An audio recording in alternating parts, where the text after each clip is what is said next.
Hey! What's going on, guys? Today we're taking a look at the SD Cross Silhouette Tornado Gundam. Yes, it's here.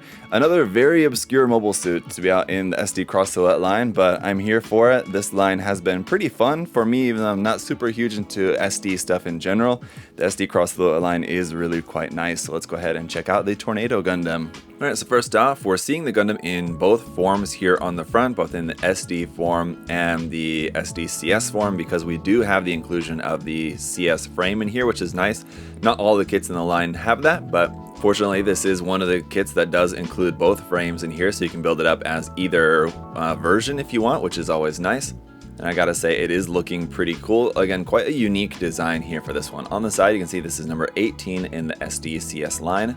On the one side of the box here, we have a look at the frames by themselves. It looks like it's going to be molded in gray for this one, which is nice. A little bit about some of the articulation on the back, the binders, how you can swap between the versions of the eyes, the like cute SD eyes or the kind of more normal looking eyes like that for the Gundam. And then here it's just showing it in SD form right there, and then CS frame version over there with a little bit extended proportions and a little bit kind of somewhat more standard look to it. Looks like we do also have some open hands included and some cool weapon gimmicks with that Gatling gun there built into the arm, so it's going to be a swappable part for when you want to have that in use. We've also got some beam sabers there, it looks like, as well. On the other side here, we've got a look at the unpainted kit right here, so even just straight up out of the box, just completely unpainted, it does look quite nice. Again, the color separation on this line has been quite good as far as SD kits go. And then a cross display here, so there's some of the other fellow very obscure models from the line, like the Cascade and the Phoenix Gundam there. So interesting. As you can see here, and as you might expect, it's not a very thick box. So let's go ahead, pop this open. Right off the bat, we got quite a lot of stickers there, but for an SD kit, that's not too surprising. Go ahead and take a look at the manual here first. So right there, it's showing you on the front both ways that you can build this. There's your accessories right there. You can build it to SD or CS versions. And there, again, some other mobile suits from the line. Looks like we've got our parts list here on the inside in black and white, and that's where the construction is going to start. So whether you're building as SD, you'll use the instructions along the top, or as the SDCS or the CS frame version, you'll follow the instructions along the bottom. So the first bit of construction is here in black and white. Once you get around to the back here, it is in color. So it looks like for the head, it doesn't matter which version you're building, which frame you're building. You will kind of turn the eyes one way or the other, but the head and the weapons are going to be built the same, and the backpack.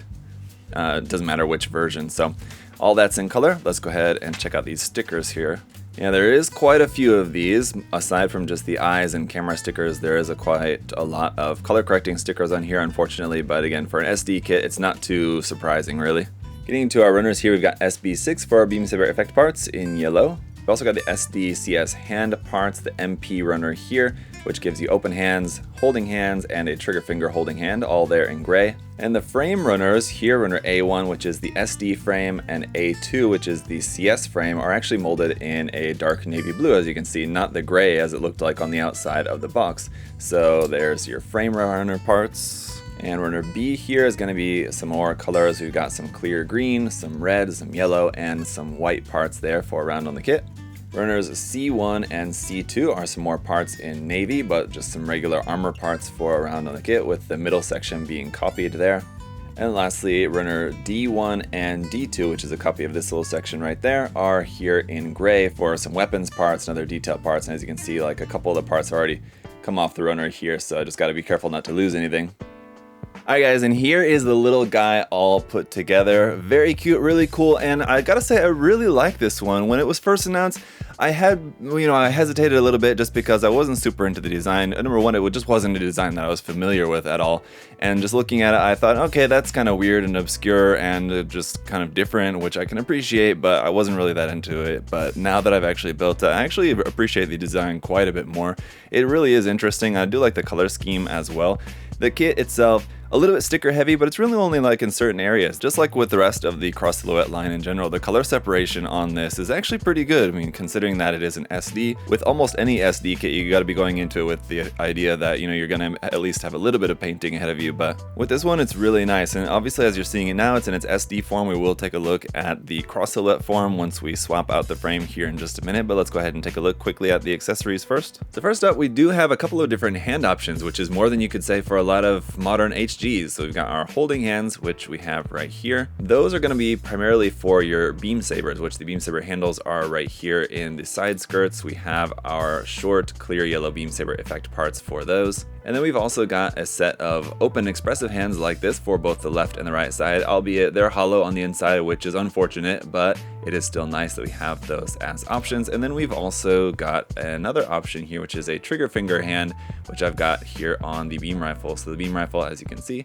does look pretty nice. It's basically just two halves sandwiched together, so you will have a seam line down the middle of that. But on the other hand, it's nice that it's not super thin, that it does have some nice thickness to it. A lot of times what you'll get, sometimes with SD kits, is where the beam rifle will be just a single piece, which is great in that you don't have a seam line, but then it's really super thin, which I don't really like. So I do not mind this at all. Beam rifle looks good. You don't have any camera stickers or anything for that. It's just exactly how you see it there. And then we've got our kind of machine gun option parts here for the forearms. So these are meant to be what you see here in the forearms, but rather than those actually like popping out and being functional, you're basically just gonna swap those out. Once you remove that piece off of there, you're gonna plug it onto here to complete this, and then you can plug this back onto the arm, and it's going to look like that for the weapon in use off of the inside of the forearm, which is pretty cool and unique. Normally it would be like on the outside, but it's different on this one, so I like that and think that will also look pretty cool here with the open hand, like doing one of those. It's pretty cool. Other than that, the last of our accessories would just be the CS frame, which we've got right here, which is kind of its own thing in a way, because you have that gym head, which is a part of that, but we're not going to use that with this kit. And we will put all the armor, I will take this apart and put it all into the cross silhouette frame here in just a bit. But let's go ahead and talk a little bit about the stickers. As I mentioned, we've got stickers, of course, for the eyes, for the head camera there on the top, the head camera here on the back, here on the backpack, the red parts right there that you can see, that's sticker. The white, these little white bits right here, that's 3 little stickers that go kind of on that yellow part before you put this blue part over the top of that. Down here on the backpack, these big yellow stickers right there. Up here in the bottom of the shoulder, that red part there for the bottom of the shoulder piece, that's a sticker right there. The white and black part for the lower part of the front skirts, that's also a sticker. And then here at the knee, it's actually 1, 2, 3, 4 stickers. So 2 yellow stickers that go on the sides, and then a little gray bit at the bottom and a little gray bit at the top. Those are also separate little gray stickers there. And I think that just about covers it. Now I will mention to you guys that the head camera up here and for the eyes, that's an actual clear green part, as you saw in the unboxing. So one of the options that you have is on that white part there on the top of the head, you can stick this just plain mirror chrome finish sticker on there, which will go behind the clear part, which will probably look really nice. For the time being, I just went ahead and used the sticker on top of the clear green part, which gives you that metallic green. But if you didn't want to do that, you have this chrome sticker right there, which would go in behind the clear part, which I think would also look pretty nice. So changing this from the SD form to the cross silhouette form, you basically have to take this all apart and put everything onto this separate frame. So I would recommend choosing which way you want to build it ahead of time and building that way, so you know you don't run the risk of breaking anything or damaging any of your parts while you're going through the disassembly process and then putting it all back together again. But as for transforming the head, you're just going to basically pull off the top of this, which is just going to come off like a helmet, and then the eye part is what you're going to swap around, turn that around, switch it around to the other side. And again, I've got the stickers on there, but it is an actual clear part there, clear green part for the eyes if you wanted to just use that. But just real quick to talk a little bit about the articulation of this. As it is in SD form, the articulation is going to be pretty minimal. You get a lot more articulation out of it once you swap to the cross silhouette frame, because you have, like for example, an elbow joint, which you do not have in SD form. You also have a knee joint, which you do not have in SD form. So just the addition of those 2 joints is going to help out a lot. You also have a shoulder joint, which can swing to the front and the back. As it is on it now, the shoulder is basically just on a single ball joint right there, so you're going to be a little bit limited in the movement that you can get out of that. The arm is basically just one piece, which is attached in a ball joint up inside the shoulder, so that's barely going to move. The hand is just on a ball joint. The head is basically going to be able to move up and down very slightly just because it runs into the backpack right there. And speaking of the backpack, these upper parts can just swing side to side. These lower parts are on little ball joints and again do have some hollow gaps in there, which is unfortunate, but those parts do look nice from basically any other angle. So those are just on ball joints. You can move those parts around. The front and the back skirts basically don't move at all. The side skirts can move around a little bit. The legs, just like the arms, is basically like one piece that can just move a little bit as it's just attached via a simple ball and socket joint there at the top. And the same thing for the foot. It's just a ball and socket joint, so you can move the foot around a little bit, tilt it front and back, side to side a little bit. Here's the bottom. You got some detail, but also a good amount of hollow gap there in the bottom of the foot as well. Alright guys, so taking a look at this in a couple of poses now, like I said, it's a really cool kit. I really like the design of this.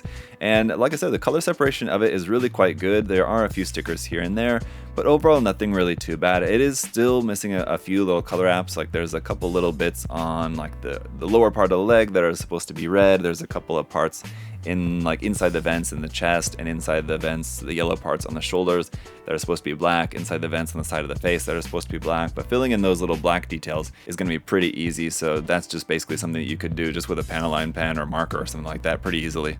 Overall, it's a cool looking kit and looks even better in my opinion in cross silhouette form, but I mean, it's up to you guys. It's just a personal thing. I really like the look and the proportions of the kits in this line in their cross silhouette form, just with the little bit more articulation, slightly extended proportions of the limbs and everything. I think it does look really cool. And again, like I mentioned before, one thing that I really like about this particular kit as an example in this line is that the line does come out with some pretty obscure Gundam designs like this. We have the Siskade, we have the Phoenix Gundam. These are Gundams that are pretty well unknown for the most part, and so it's cool to see them getting some love in model kit form. It'd be nice to get actual HG kits or even RE100 kits, something like that, of some of these designs as well in the future, but at least for the time being, they're getting some love in the SD cross silhouette line, which is nice, so I can definitely appreciate that. Let me know your guys' thoughts in the comment section below. What do you think about the Tornado Gundam? Is it one that you're picking up or planning to pick up, or you've been on the fence about picking it up, or are you just not too impressed by it? Let me know your thoughts, and if you guys do want to check out this kit or anything else from Bandai, of course you can check the link in the video description to USA Gundam Store. Got all sorts of different Gundam kits there, as well as paints and tools and supplies and all that good stuff for you guys, so check out the link. If you guys would also like to like and or subscribe while you're here, I really appreciate it. Until next time guys, hope y'all having a great day. I'll see y'all later. Bye.